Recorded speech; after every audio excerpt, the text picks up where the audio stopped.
সাভারে টেইলার্সে বিস্ফোরণের ঘটনায় আহত দুজনকে রাজধানীর Sheikh Hasina burn and plastic surgery ইনস্টিটিউটে চিকিৎসা দেওয়া হচ্ছে। সোমবার রাত 11টা নাগাদ সাভারের এনাম মেডিকেল থেকে তাদের Sheikh Hasina burn and plastic surgery ইনস্টিটিউটে পাঠানো হয়। চিকিৎসকরা জানান, ইউসুফ নামে এক ব্যক্তির শরীরের 45% পুড়ে গেছে, অন্যজনের পুড়েছে 30%। বিস্ফোরণে আরও 3 জন দগ্ধ। তাদের প্রাথমিক চিকিৎসা দেওয়া হয়েছে এনাম মেডিকেলে। সোমবার রাত 8টা নাগাদ হঠাৎ বিকট শব্দে বিস্ফোরণ হয়। তাতে টেইলার্সের চাল উড়ে যায়, ভেঙে যায় থাই গ্লাসের কাচ। খবর পেয়ে ফায়ার সার্ভিসের 2টি ইউনিট ঘটনাস্থলে যায়। ঘণ্টাখানেকের চেষ্টায় আগুন নিয়ন্ত্রণে আসে। ফায়ার সার্ভিসের প্রাথমিক ধারণা এসি থেকে এই বিস্ফোরণ।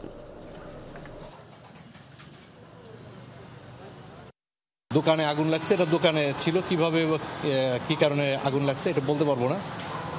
আমরা দ্রুত তখন স্পটে যাওয়ার আগেই শুনি যে হাসপাতালে গেছে, ইনাম মেডিকেল হসপিটালে। পরে ওইখানে গেলাম, ওইখান থেকে তারপরে রোগী এইখানে রিপোর্ট করলো, এখানে নিয়ে আসছে। আমরা সবাই তো রোগীর পিছনে ছিলাম, ঘটনাস্থল পরিদর্শন বা ক্ষয়ক্ষতি কীরকম হয়েছে এটা জানার আসলে সুযোগ হয়ে ওঠেনি। তো হয়তো পসিবল কারণ 2-3টার মধ্যে হয়তো সিলিন্ডার অথবা সেপটিক ট্যাঙ্কে যদি গ্যাস থাকে সেটা ফায়ার সার্ভিস ভালো বলতে পারবে।